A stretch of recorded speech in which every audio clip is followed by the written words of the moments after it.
Who was Machiavelli? His 500-year-old bitter truth part 2. He says that we should not have any misconceptions about humans. What is a human being really like? He says that human beings are generally ungrateful, fickle, liars, cowards, and greedy. As long as you do good to them, as long as they benefit from you, they are yours. They will swear to give their lives for you. But as soon as you get into trouble or they lose their advantage over you, they will not wait a moment to betray you. This is a very pessimistic picture.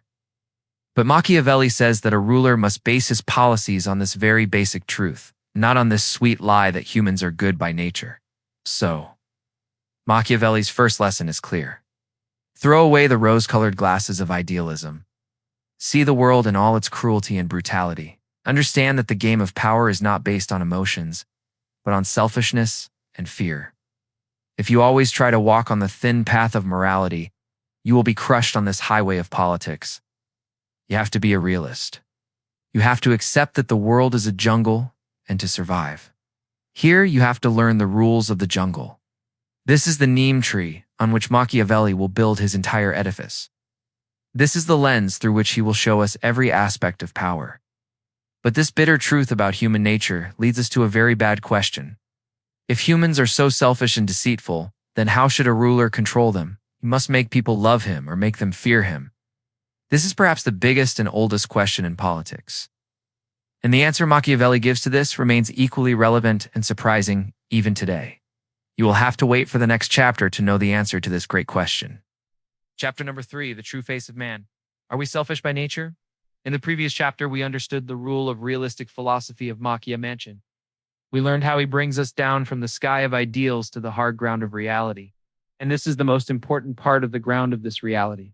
Correct understanding of human nature. Machiavelli's entire philosophy is based on this one idea that human beings are not good by nature but selfish and untrustworthy. Today we will delve deeper into this idea because unless we understand why Machiavelli thought the way he did about human beings, we'll never understand the rest of his seemingly cruel teachings. Machiavelli tells us that a ruler must have no illusions about his people. He says that it can generally be said about human beings that they are fickle, liars, cowards, and greedy. These are very harsh words.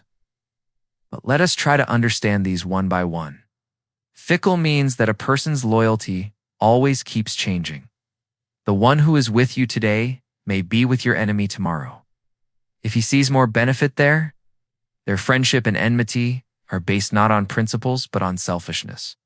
A liar or a deceptive person is expert in hiding his real intentions. He will praise you to your face, but he may have hatred for you in his heart. He will make promises, but will not think for a moment about breaking them if it helps him. Coward means coward. Machiavelli believed that most people are afraid of dangers and always choose the easy path. They will not risk their lives for any great cause unless they are forced to. They always like to be on the side which is winning, and most importantly, greedy for profit. Every work of a human being is somehow related to his own benefit. He always keeps calculating which work will give him the maximum profit, be it money, position, or security. Machiavelli says something very poignant. A person can forgive his father's murderer more easily, instead of the person who took away his property. This shows how shallow human emotions were to them and how much more important material gain was. Now the question arises, why was Machiavelli so pessimistic about human beings? Was he just a crazy person who saw the bad in everyone? No. Behind this perspective of his was his own life experiences and deep study of history. In his job as a diplomat, he had seen the worst aspects of human nature very closely. He had seen how great kings and generals could stoop to any level for their own benefit. He also saw common people on the streets of Florence shouting slogans for a leader today and pelting stones at him the next day. He also learned the same thing by doing history PRH, be it the Roman Empire or any other. Everywhere he found stories of human treachery, greed, and cruelty. So his view was not based on any imagination, but on solid evidence and observations. What does this understanding mean for a ruler? This means that you cannot formulate your policies based on the goodness of people or their loyalty. You can't expect people to do the right thing just because it's morally right. No, people will do the right thing only if they either get some benefit from it or they are afraid of doing wrong. It is from here that the cruel logic of Machiavelli's philosophy emerges, which we will see later. If a human being cares more about his benefits than emotions, then a ruler should also speak in the language of benefits and fear rather than emotions. If a person is not loyal, then a ruler should also always be prepared for betrayal. So the mirror that Machiavelli shows us about human nature is not a very pleasant one. He shows us all the weaknesses and dark corners of our species. Many people feel uncomfortable looking at this mirror and call Machiavelli a messenger of Satan. But Machiavelli's purpose is not to disappoint us. Our goal is to prepare us. He is like a doctor who tells the true and honest truth about a disease before treating it. He says that only if you understand human beings as they are can you govern them successfully.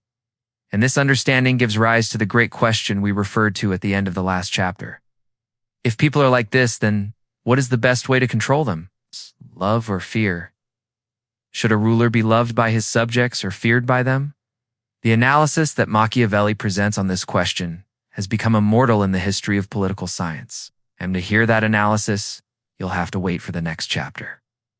Chapter number 4, Virtue and Fortuna, the game of ability and luck. So far we have understood Machiavelli's realist philosophy and his strong views about human nature. Now we come to the real issue at the heart of The Prince: how power is gained and maintained. Machiavelli explains that the success or failure of a ruler depends on two major forces.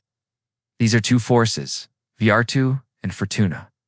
These two words are the two pillars of Machiavelli's philosophy. Unless we understand the relationship and conflict between these two, we will never understand the game of power. So let us understand this great game of ability and luck today. First of all, let's talk about death.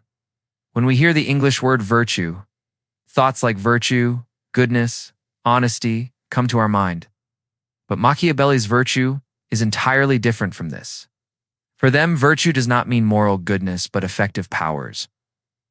It is a combination of all the qualities a ruler needs to be successful, such as courage, intelligence, foresight, decisiveness, and the ability to use toughness when needed to sell. Virtue is the ability by which a ruler can anticipate impending challenges and take appropriate and decisive action to deal with them. This is the art that takes a person out of the crowd and makes him a leader. It is the power to mold yourself and others according to your will. Machiavelli says that rulers who gain power on the basis of their ability, their strength, face a lot of difficulties in the beginning. They have to change the old ways. They dance around making new laws, and they create many enemies. But once they establish their power, it becomes easier for them to maintain it, because they have laid a strong foundation which is based on their own abilities, not dependent on anyone else. For this, he gives examples of great founders like Moses, Cyrus, and Romans, who established new kingdoms with the power of his sword and his wisdom. So virtue means to be active, taking your destiny in your own hands and fighting your way through the difficulties. But now comes the other, more mysterious power: fortune, luck, or fate. Machiavelli knew that ability alone isn't everything. No matter how capable a person is, some things always remain beyond his control. Any sudden illness, any natural calamity, or any unexpected change in the enemy camp, all this is Fortuna's game. Machiavelli says that we have control over half of the actions in our lives, but the remaining half of the work is ruled by luck. He compares fate to a destructive river. When the river floods, it carries away everything, and no one can stop it. If this is the wrath of fate, does it mean that we are helpless before fate? Should we just sit idle and let things happen? Machiavelli says absolutely not. This is where virtù comes into the picture. He says that a wise ruler is one who prepares for the bad times to come in peaceful times, i.e., when fortune is on his side. Just as people build dams and canals on the river before the flood arrives, so that the floodwater does not cause destruction, in the same way, a capable ruler strengthens his power, his army, and his plans, so that when a storm of bad luck comes, he can withstand it. So the job of virtù is to reduce the effect of fortune, trying to control him. You cannot defeat fate completely, but you can make its blows bearable by your preparation. Machiavelli says another very interesting thing. He says that destiny is like a woman, and if you want to control her, you have to hit and beat her. This is a very controversial and unacceptable analogy in today's times, but it is important to understand its symbolic meaning. Machiavelli implies that fortune favors those who are bold, aggressive, and risk-taking, not those who are cautious and timid.